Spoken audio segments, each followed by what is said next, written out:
All right. What's up, guys? Welcome back to another week of Health Unscripted. This week's episode, because we are back from traveling and again, the hiatus. Listen, guys, maybe one episode a month is more my speed. Just kidding. We just launched Master Your Metabolism. Today is day one. If you're listening to this, it's Thursday. So Monday, the 20th was day one. We had to get everybody ready for that. The launch, it is great. I cannot wait. I am so excited for Master Your Metabolism. It's one of my favorite programs that actually it's like my baby because I'm the one on it doing the 1 hour calls every week. And I will say, I don't know if I'm ever going to launch it in this capacity again, but we'll see. If I do, it's fall. And you can find the wait list on my Instagram bio if you want to sign up for the next one. I'm also going to attach the wait list in this show notes here so you guys can get on it. It's a 12-week program with custom macros, workouts, all the works, Facebook group, check-ins, etc., weekly live calls, all focused on restoring your metabolism and getting things back up in working order, because you need a diet before you diet. And if you've been on a chronic diet forever, this is why you're probably not seeing results. So speaking of seeing results and just being in the fitness industry and what I have learned over the years, it's funny, a couple years ago, I think 2020, I made a post about like the 10 things I wish I knew when I started my fitness journey. And that's the topic of today's episode, is 10 things I've learned since being in the fitness industry and like the health and fitness industry, wellness. Because some of you, I mean, if you're listening and you're new here, I am a pharmacist, or was a pharmacist. I used to work for big box, like retail pharmacies like Walgreens and Publix. Shout out if you're in the Southeast United States. And then I quit like 2 years ago, almost 2.5 years ago, and leaned into coaching. Wow, guys, leaned into coaching full time. And it's been an awesome journey and a great ride. And so I have that experience in allopathic Western medicine. I have my own experience in holistic and more naturopathic medicine with my own health issues and then competing years ago. So over all of that, I've compiled a list of 10 things that I have personally learned and wish I knew sooner, but you have to go through trials and tribulations, trial and error to really get the best stuff. And if I make this episode again in a year, I'm sure something's going to be different on the list. If I make it in 2 years, it might not even have the same things on it at all. So I will say, compared to 2020, this list only has like one or two of the same things on it, which is really funny. If you want to see the 2020 list, you can go to our website at teambdncoaching.com, click on blogs. And I honestly think it's still like only the second blog on there, because I stopped blogging in 2020 and got into more podcasting. And then we're actually going to replace that blog soon into just putting all our podcasts up on the website. So I really can't wait for that. It's all in the works this year and this next quarter, first and second quarter. So lots to look out for right now, but let's dive into it. The 10 things I wish I knew, and I'm going to explain these also in detail a little bit. So if this episode is longer than my normal 20-25 minutes, sorry, but not sorry. I think these are really beneficial and you guys will really like hearing them. And then I would love to hear your feedback on whether you agree, disagree, shout me out on Instagram, message me, let me know. I do get a couple of comments sometimes, like, I really didn't think it was going to be you who answered, or like, I found you on your podcast and I binged all your episodes. And, I was afraid to reach out. Like, don't be afraid to reach out. I'm just a normal weirdo. I'm just weirdo. I'm just normal. Just slide in my DMs. I want to hear from all of you guys. Okay. All right, enough of that. Let's dive in. If you're watching the video portion of this on YouTube, I'm pulling up my list right now, because if you think I memorized all 10 of these, you're out of your mind. My memory is great, but for the purpose and privilege of my ADD, a list is sufficient. So, all right, 10 things I wish I knew sooner about health and fitness and wellness and nutrition, and we're going to shorten that title. But number one, an all or nothing mindset gets you nowhere. And what do I mean by all or nothing mindset? Okay. So all or nothing mindset means you're very black and white. Like, I can completely have this or I can't have it at all. And so what happens with an all or nothing mindset, and where I really had an all or nothing mindset, was when I was competing. Like, I could only have what was on my meal plan or bust, or like my cheat meal, and I'd go freaking ham and just eat everything. And the cheat meal would turn into like a cheat day sometimes. And it was crazy. It was like, there's good and bad foods with an all or nothing mindset. You have to work out 7 days a week or you're not good enough. That's what happens with the all or nothing mindset. It's trash. throw that whole thing away. The best thing I've ever learned is balance and how you can have, it's not an all or nothing mindset. We need to stop with the or. Like, I can have memories or I can stick to my goals. I can have memories and stick to my goals. And that's the mindset that is truly amazing. All or nothing mindset sucks big ones. And that's one thing I wish I knew sooner, because I swear to you, I was just talking to friends about this over the weekend. I used to go to bed and like only have protein before bed. Like, that was what I knew. That was what was programmed in my mind. Like, you can only have protein before bed or else you're going to gain all this weight and wake up heavier tomorrow and just body fat everywhere. And so like the nights I'd maybe have like fruit, I'd be like, oh my God, you can't have sugar before bed. You're making such a terrible mistake. Or, oh my God, you can't eat after 8 p.m. Oh my God. And it's like, no, that's not what happens. That's honestly not what happens.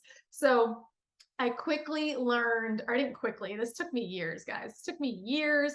And honestly, I had so much relearning to do after my competitions and my shows, because my shows gave me an eating disorder. If you guys have ever heard of orthorexia, it's like the obsessive compulsiveness of eating and being in that obsessive nature. So it wasn't anorexia, it wasn't bulimia, anything like that. I was eating. It was just, I was so obsessed with what I was eating, when I was going to eat. Like, all I thought about was food, but in a negative way, and my body, but in a negative way, and training, but in a negative way, right? So the all or nothing mindset was really heavy there. And I'm so glad that I've shifted out of that, and hiring coaches, going through these health issues that I did, all of that really, really helped. So all or nothing mindset is literally the worst. It gets you nowhere. It's not helpful at all. And know that, like, I want to distinguish something. All or nothing mindset doesn't mean like you're disciplined versus undisciplined. Like, just because like you work out 7 days a week versus 6 days a week doesn't mean that you're undisciplined because you didn't make it that 7th day. Like, you actually need rest. It doesn't need to be all or nothing. There is a gray area. There is a gray area. And that's what I want most people to learn, is the gray area. All right, number 2, supplements are not the end all be all. Listen, I got out of pharmacy and drugs and now into holistic nutrition. And I swear to you, I still get asked a lot, what supplement can I take for XYZ? And it's like, supplements have become the new easy, quick fix type of situation. It's become the new like medication, big pharma industry is supplements. And that's because there's so many. And if you go to any vitamin and supplement store, they're going to be like, take CLA for fat loss, take hydroxycut and fat burners, and you need ketones and you need whatever, right? Like, put MCT oil in your coffee. And it's like, can we chill for like a hot minute and take like a step back? And do you even know how much supplements are? Supplements are so expensive. And to just like have a whole supplement cabinet and take a ton of supplements, your liver is going to hate you, because it all needs to be metabolized by your liver, first of all. So there are supplements that I believe are worthwhile. And I can give you a list of what I take right now, because it's not that much and it is by memory what I take. If you do have supplement questions, you can always run them by me, and I'll answer you, like I said, on Instagram, and we can go through supplements. But I want to say, supplements are not going to help you if you are getting shitty sleep or not sleeping, if you're eating shitty food or not eating enough, if you are balls to the wall training too hard, or you're not training at all and your activity is super low. We need to fix the lifestyle factors before we start slamming supplements and easy buttons because we want a band-aid and we want a quick fix. It's not going to work like that. So for overall general health, for supplements and vitamins and minerals and things like that, I don't suggest a multivitamin. That may surprise some of you, because I'm a pharmacist and most health people suggest a multivitamin. I do not, because the things that we need are in such low doses in multivitamins, and they're also not FDA regulated. So it's kind of like a crapshoot of what you're going to get. So what I suggest is taking the vitamins that you need specifically in their own form. So for example, every single day I take vitamin C, and I take 2,000 to 3,000 milligrams a day, because that also helps with adrenals, and I'm hypothyroid. So vitamin C, I take 5,000 units of vitamin D per day. Most people are deficient in vitamin D. Vitamin D is amazing. I take zinc every night, and I started that during COVID. I used to take it here and there, but when COVID happened, I just upped vitamin C, D, and zinc every single day. And that's my immunity cocktail. Plus, zinc helps with not only immunity, but thyroid function as well. So what else do I take? I take a gut supplement called Gut Armor. So I will go more into detail about that in future episodes when we get into gut health. But what it is a postbiotic. So I don't take probiotics all the time. I cycle in and out of probiotics because, sometimes they're not always helpful and we do cycle off of them. But I do take a postbiotic as well, which is what the probiotics spit out, the result of the probiotic, right?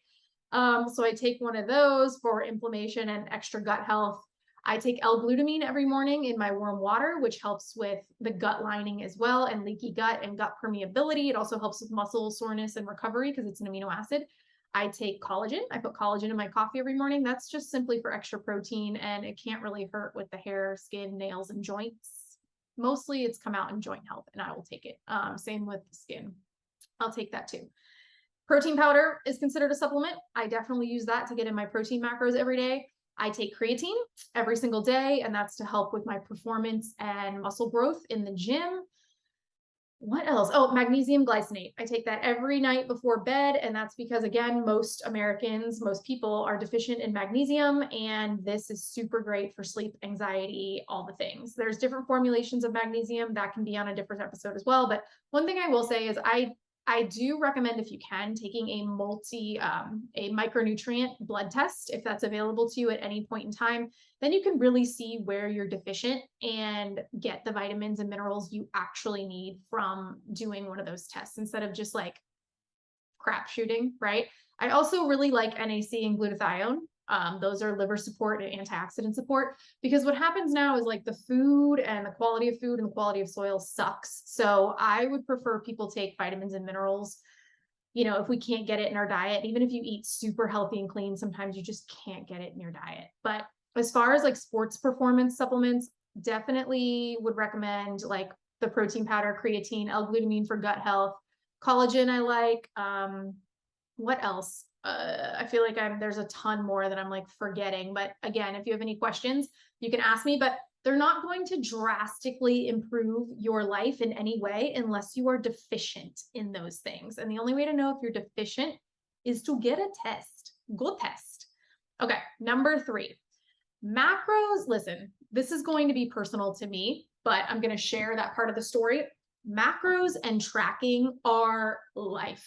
They are life. Like, I wish I would have started tracking macros when I was 22, when I started my fitness journey and when I started competing, because all I knew back then were strict ass meal plans and starvation and restriction. Macros gave me such a balance of food that I could have technically whatever I wanted as long as it fit within my macro goals. And I found such freedom in that because it got rid of the good and bad foods. It got rid of the all or nothing mindset. It helped me change the fact that like I couldn't keep chips in my cupboard because I knew they were there and they were like whispering to me through the cupboard, through the door, and I'd have to go binge eat the shit out of them. So I couldn't keep them in the house, couldn't keep ice cream, couldn't keep anything in the house. I remember, oh my God, I had to like block myself from the freezer when it was Girl Scout cookie season and I had Thin Mints in there. Like, it was not good, y'all. So macros allowed me to be like, hey, I can have some of these chips and it fits, and I don't have to deprive myself all the time, and I can have them every day if I want and make them fit, and it's golden. I can have 3 Thin Mints a day and not have to binge the whole package because I'm not supposed to have these, right? So not only did it help with the all or nothing mindset and the balance, but it also helped me shift more into intuitive eating, because I really found out how much I was under eating, how much protein I maybe wasn't eating or was eating not the right types. Like, I found out so much self-awareness about food and myself when I started tracking. And this is why I tell clients and I tell people, like, you don't have to track forever, but tracking for 6 months will really help you understand yourself and food way better. And one example I always like to give is, people think peanut butter is a great source of protein. It is a shit source of protein. It is a great source of fat, but everyone thinks it's a great source of protein. So they're like, oh, I need protein, I'm just going to have like peanut butter. And then you end up in a calorie surplus because it's actually really calorie dense and you're not getting any protein. In fact, protein is the smallest macro in peanut butter. It has more carbs than it does protein, and it's a fat source. So you learn these things when it comes to tracking. You also learn, like I posted on a story last weekend, that we like to demonize carbs and things like that. And to be honest, it's not even on this list because I didn't need to learn that carbs were amazing. I love carbs. That's a shout out to carbs here, as if we're affiliated by carbs. But potatoes are actually one of the least carb foods of the carby foods. Like bread has more, rice has more, pasta has more, and people demonize potatoes. And it's like, yo, you have to eat a lot of potatoes to get the same amount of carbs that you would from like a serving of rice. A banana has more carbs than potatoes. And you'd only know that if you tracked and you paid attention to the food. So I don't want people to think like tracking is disordered eating or is just too much or tedious. It's so helpful and so beneficial. And I do want to note, like, as someone who had orthorexia and like kind of an obsessive eating disorder, I know tracking's not for everyone if you become really obsessive, and I'm not saying that you should do it if you have any of these qualities. Please don't. Obviously, if it works for you, it works for you. But it helped me get over that because it provided me a balance. And yes, you have to learn not to get so fixated on the numbers. And again, all or nothing mindset. If you don't hit perfect zeros, that's cool. You still won the day. Okay. We like to tell our clients come within 10 grams of fat or carbs, and then 5 grams 10 grams with protein and carbs, and then 5 grams for fat. And then that's a good day. Okay. So again, just providing balance and learning grace. But macros taught me so much. And this is why we do macros in our program. And it's taught our clients so much as well. Okay. Number 4. HIIT workouts can hurt you more than help you. And I already know, you guys already know, if you've binged my podcast, I have a previous episode about HIIT workouts and how they're not for everyone. HIIT workouts are, again, some of the newest. They're not new anymore. It's just still like a craze. So if you're going to anything that's like high intensity, F45s, boot camps, Orange Theories for sure. What are some of the other ones? Burn boot camp, Peloton, to be honest with you, cycling is high intensity, CrossFit is high intensity. HIIT workouts can hurt you more than help you if the other stressors in your life are unbalanced, if your hormones are out of whack, if you have gut health issues and you're not eating enough. All right. So HIIT workouts can be beneficial for a couple days a week. And I mean like 1 to 2 if we want to test like cardiovascular skills and things like that. And HIIT workouts should not be longer than like 15, 20 minutes. But some of these classes are an hour, 50 minutes, 45 minutes. That's a long ass time and unnecessary. So the reason I don't love HIIT workouts and why I think they can hurt you more than help you is they increase your cortisol dump. And if you're already super high stressed, it's just going to make your results worse. You're just going to get more bloated. You're not going to lose the weight. You're going to get more weight gain from cortisol. Cravings are going to be all over the place. It's not going to be a good time.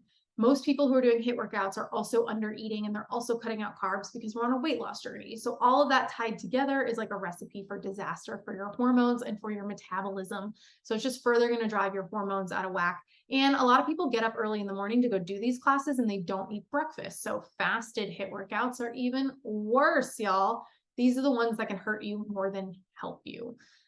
If you are having proper recovery, you are sleeping enough, you are eating enough, you are eating carbohydrates, you do have your period, your hormones are great, your thyroid is great, by all means, try some HIIT workouts. It sounds awesome. But if you are in a stressed out state, avoid them. If you have PCOS, hypothyroid, things like that, even if they are controlled, I'd still urge against it.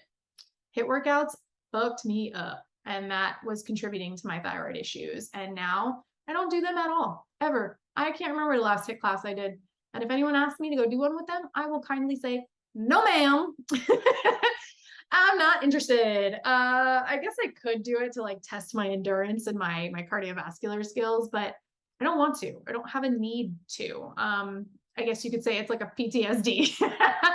But again, keep it to like 1 to 2 days a week, and just know that doing them every day ain't gonna be. Oh, another thing with HIIT workouts, a lot of people do them to try and build muscle, and those are the worst things to build muscle. Not only are you not following the program structure for a long enough period of time, your form is probably suffering at the speed at which you're doing the workout. You're not adequately able to raise the amount of weight that you're doing to push yourself. So there's just no structure, and it's not really going to do anything for muscle gain. So not after the first month anyway. All right, number 5. Oh, we are almost halfway through in this episode at 20 minutes. Buckle up, people. Okay, 5. How you feel over how you look. That is something I wish I knew sooner too, because back, especially when I was competing, I had an 8-pack. I was tiny. I was lean. I was veiny. I loved it. I was like, I never thought I'd ever have abs in my life. And now I have all the abs and I want to look like this forever. Problem was, I felt like absolute total shit, dog shit, horse shit, whatever the worst, biggest shit is, that's how I felt. I was tired all the time. I was cranky. I was irritable. Honestly, I think the only reason I had a period was because I was on birth control and I was having a withdrawal bleed. I couldn't tell you if I was actually having a period. My hair was like not great quality, because when you're not eating enough and you're super stressed and you have thyroid issues because of all this stuff, it falls out. I felt terrible. And so what's the point of looking amazing if you want to go to bed super early every night, you don't want to socialize, and you're cranky, and you just ultimately can't live your life? There's no point. You can look great inside, and for pictures, no thanks. My workout suffered. Like it was not a good time. So I wish I knew sooner. And this is one of those things too, where you can have both. You can look great and you can feel great. It's just going to take more time, and you have to do it in the right way, and you have to do things in phases. So you need to be at maintenance most of the time and then go into a cutting phase when it's right for you. You can take some time to bulk and put on more muscle, but you have to do things in phases. You can't rush it. There's no easy button. You have to be patient, and it's going to take years. But that is okay, because it's about the journey and falling in love with the journey and not the destination, and just being a healthier human and feeling great. This is what we want. We want to feel great. So how you look over how you feel. I'm sorry. How you feel over how you look every day. Every day plus Sunday. Okay. Number 6, being low body fat and super lean is not sustainable. It ain't sustainable. And I have to tell people that all the time. Like, listen, I know your goal body is like such and such on Instagram, or maybe like, I want to get back to my show leanness, right? It's not sustainable. Those competitors you see on your Instagrams and on the stages, they do not look like that year round. They look like that for their shows, and then that's it. You cannot stay super low body fat as a woman and have it be okay for your hormones. It will not be okay for your digestive health. It will not be okay for your metabolism. So being that super lean, just know that there are consequences that you are going to go through and feel, unless you are a genetically gifted goddess of a person. It's not sustainable. So if you do end up having a little more body fat, that's fine. It's fine. Body fat is fine. Actually, we need body fat for optimal hormones. Women need 10 to 12% body fat to survive. To thrive, I would argue we probably need to be above 18 to 20% to thrive. And that doesn't mean that you can't have abs. You can have abs at that, you just have to build them up with muscle and get rid of most of the layer of body fat in that area over time. But being that lean is not sustainable, and we need to stop chasing unrealistic expectations, and more people need to talk about it. Like, listen, yeah, I look fucking great on stage, but this is what I look like in the off season. Because most of these competitors are also in improvement season, which means they need to eat more to put on muscle to look even better on stage next time. You don't think that they just like grow muscle in those deficits. It's not possible. So no. Number 7, structured programming when it comes to exercise is absolutely necessary. It is key. And when I say that, I mean, do you go to the gym and you just do what you feel like? Do you just do what machines are open? Do you maybe have a plan like back and buys, but again, you do what's open, or you just do what you feel like that day? You're not really recording what weights you're using. You're not really tracking anything. You're doing different workouts every day, or you're using an app that changes up the workouts all the time, or you're going to a HIIT class type of thing where they change the workouts all the time to keep you interested. muscle confusion, whatever the BS is that we're marketing, right? That's not going to get you anywhere either. Structured programming is following blocks of training for minimum 4 weeks at a time of the same programming. Why do we do this? This allows for us to experience progressive overload. Now, progressive overload, I've made some posts on this. It's not a thing. It is something that happens when we train, but it's not something that you do. So for example, if you're doing the same workout, like today, let's take front squats, for example. I've been doing front squats for probably the last 6 weeks, 6 or 7 weeks. They've been in my programming. This programming block is long. I hated them in the beginning. I could not get my wrist flexibility to do what I needed it to do. I was getting comfortable with the form. I hated it. If it was my choice, I'd probably never do a front squat again. I would have done it that day to like try it out and been like, nah, not for me, and move on.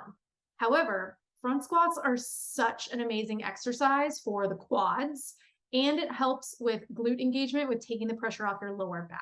Not only that, it does help build up front body and core strength because you're utilizing, you have to hold the bar differently, right?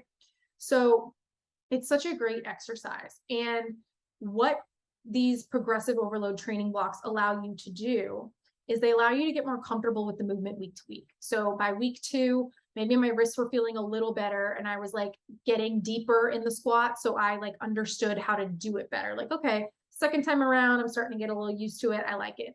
Third week, I could add some more weight and be like, cool, okay, wrists are good now. Like my wrists are used to being flexed back in that position. I understand how to hold the bar now. This is great where my feet need to be. Now let me add some weight and push this thing. 4 weeks, now I'm like, yep, got the movement down. Now we're really going to add some more weight and work on my depth and my muscle connection and control. That's 4 weeks right there. And I just felt comfortable within that 4 weeks. Now, what if I changed it right away? Like, we didn't really master the front squat or really get to like the meat and potatoes of the front squat. So now for the past couple of weeks, I've really been pushing it and adding in that weight so that I can see the growth in that muscle. Okay. So that's how progressive overload works, is you keep continuing to do the same movement over and over week after week until you notice that what you were doing the previous week is now super easy to you this week. So then you can bump it up, or you can do more reps, or you can rest less because your cardiovascular skills are amazing. It's just something that happens when you do the movement more. You're able to progress in a certain way. And without this, there is no muscle growth. There is like, it's chaotic training at that point. So a structured program that you can keep for weeks at a time is really the key goal when it comes to building muscle and getting on an adequate workout routine. Number 8, consistency. I like how I named these. Consistency wins the game. If you want results and you want to keep those results and you want to be, Ashley 2.0, I just got really congested all of a sudden. I wonder if I'm allergic to something in my office. I need to blow my nose. Consistency is key. If you want to keep these results, if you want to be the next best version of yourself and change these lifestyle habits, change these behavior patterns that have been holding you back, consistency is the only way to do that. And that means we say, fuck your feelings to motivation, because motivation simply relies on feelings. You feel motivated. So you feel like going to the gym that day and crushing a PR. You feel like meal prepping. You feel like cooking yourself a delicious dinner. Consistency does not rely on motivation, because you are not going to feel motivated all the time. Sometimes you're not going to feel like meal prepping. You're not going to feel like cooking dinner or making something healthy. If that's the case, you're not going to feel like getting up and going to the gym. And even if you, make it to the gym, you may not feel like crushing that workout. This is where you have to do it anyway. This is where discipline kind of comes in, and it becomes a habit and part of your routine. And you got to show up for yourself anyway and consistently do these things every day or even every other day so that you can keep the results. We can't just do it for 12 weeks and then return back to our old habits and expect the changes to stay around. We have to consistently keep these things up. So if you are doing a plan where you cannot be consistent because it's too restrictive or just like unrealistic, like for example, keto, like Me eliminating carbs for the rest of my life is unrealistic, and I will never be able to be consistent with that because that sucks. That does not sound like a life I want to live.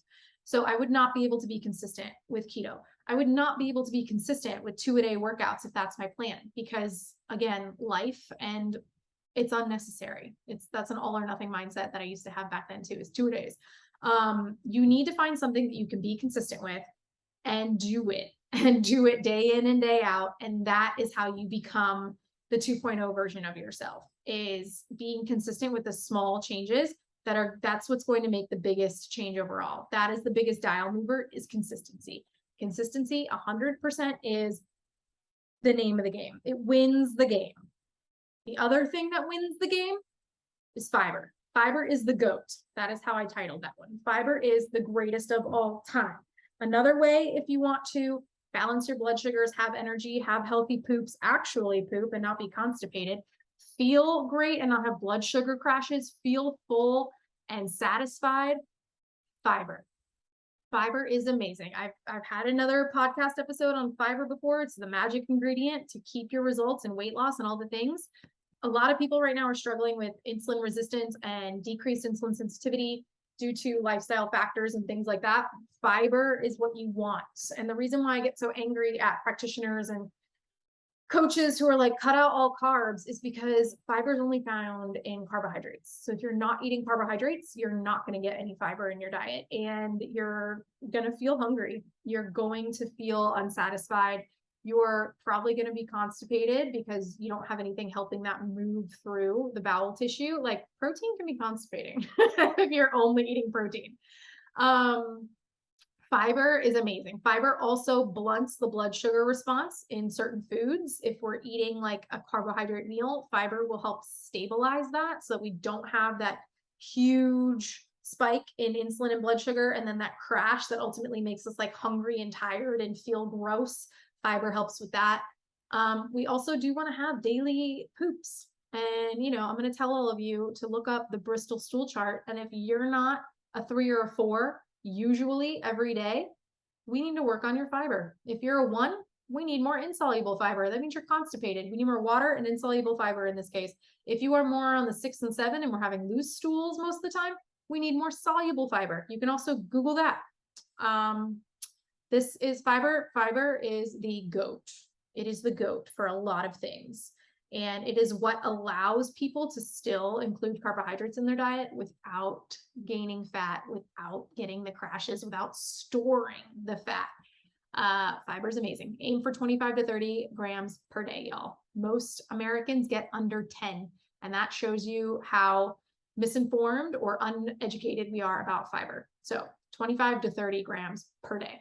And no supplements. This goes back to number 2, where supplements are not the end all be all. No fiber supplements. And the reason I'm going to say this is because if you've ever looked at the back of Metamucil or Benefiber or any of those supplements in the store, the Metamucil capsules will tell you 5 capsules a day for 2 grams of fiber. That is a lot of capsules and a lot of money per day for 2 grams of fiber. You can go to the store right now and buy Alyssa's cookies, which are the amazing cookies. If you're in Team BDN, you know of Alyssa's cookies. You can go buy them and get 5 grams of fiber per cookie. Would I rather take 5 capsules or would I rather eat a cookie? I want to eat a cookie. You can also eat half a container of raspberries and get 4 to 5 grams of fiber versus 5 capsules of Metamucil. So zero fun. Stay away from the fiber supplements, and the fiber supplements that they are higher in fiber, I don't know what language dialect that was, higher in fiber, they're probably going to make you really gassy because it's inulin or like prebiotic fiber, and it's going to bloat you, especially if your gut's not used to fiber. So just a little warning for you guys there on number 9. And number 10, comparison will ruin everything for you. What is the quote? Comparison is the thief of joy. If you're looking at other people's results and thinking, why don't I look like that? Why haven't I had that success yet? Why am I not there yet? Where you're looking at the bodybuilders and the lean people on social media and being like, I want that body. My body sucks because it doesn't look like that. I don't feel worthy because of that body. Again, note that Instagram and social media are highlight reels. Rarely people are posting them bent over, slouched, unflexed, unposed, not in good lighting, not with filters. There's so much photoshopping online now, guys. God, there's even an account, this guy, I love him, Goob, he calls out people who Photoshop, and I love it because you'll see these influencers and fitness people selling booty plans with 1 million followers, so you know they sell a shit ton of plans, and every single one of their photos is Photoshopped to make their butt look bigger. Like, do we not see the problem with that? And then you have people who are not Photoshopping, who are actually authentic and real, like not doing as well because they're actually spitting the truth. So instead of lying, let's just all know that what we see on social media is usually not true. It's usually not real. There are creators, and I've even shared photos that weren't flattering before because it's real life. Like, we post videos so that you can see how the body moves during exercises, and it's not just like a flexed or a posed photo. Don't compare yourself to someone else's journey because their journey is completely different than yours. Their genetics are different. Their diet history is different. Their activity is different. Their home life is different. Their community and support is different. Everything is different. And I know we struggle with this with our clients too, because we'll post highlights and they'll be like, well, such and such had this results in 2 weeks. Why didn't I? And I'm like, listen, because you are dealing with something completely different than they're dealing with. And maybe this person came into the program already eating in a calorie surplus, and all we needed to do was simply give them a deficit and some accountability, and they're successful. Whereas you came in eating 1,300 calories a day, you needed to reverse diet, you needed to heal your metabolism and hormones, and that's why you're not seeing the same progress in the same amount of time. It's because we're fixing your insides, and this person's insides were already okay. All right. So this is a big thing. Comparison will ruin the journey for you and will ruin all success you've had if you compare to other people. The only person I want you to compare to is yourself, which is why I say take the photos, take the videos, even if you hate how you look right now, even if you hate how you feel right now, if you can't stomach putting on a bathing suit, do it anyway for yourself, and to take a selfie or take a mirror photo, because when you have this transformation, which you will, especially if you hire a coach, you are going to wish you had the photos in the beginning to compare it to, because that's how you see how far you have personally come in your journey and how far you have made it and the changes you have made against yourself. And that's the best form of self-confidence, self-trust, self-efficacy. And this is what makes intrinsic motivation and helps us keep going instead of relying on extrinsic motivation, which is feeling motivated by outside factors. Okay. So those are my top 10 reasons, or top 10 things I wish I knew, or that I've learned in my fitness industry. I wish I knew them before, and I've learned them throughout. And I am 34 now, and I can't even imagine what I'm going to learn moving forward. So I will be updating this in the future years to come in some form or fashion. It might be like on the metaverse next time. We'll be in like a chat room and I'll be sharing this with you guys. But I hope you enjoyed this episode. If you have any thoughts, questions, anything about this, please, like I said, comment, reach out to me on Instagram. If you're a listener and you listen to all of them, or you're binging and you like these podcasts, if you could please give me either, a rating, like a 5, I don't even know what the ratings are. I think on Spotify, it's like a 5-star rating. And then on Apple, you can review it and leave a comment or leave a review. I would really, really greatly appreciate it, because then it pushes it to other people. And we really want to get this out there and get this information out there. So I really appreciate all of the support, guys. You're amazing. I hope you have an amazing week. I just used that word, but we're going to use it again. I hope you have an awesome week, and I'll see you next time for the next episode. Bye.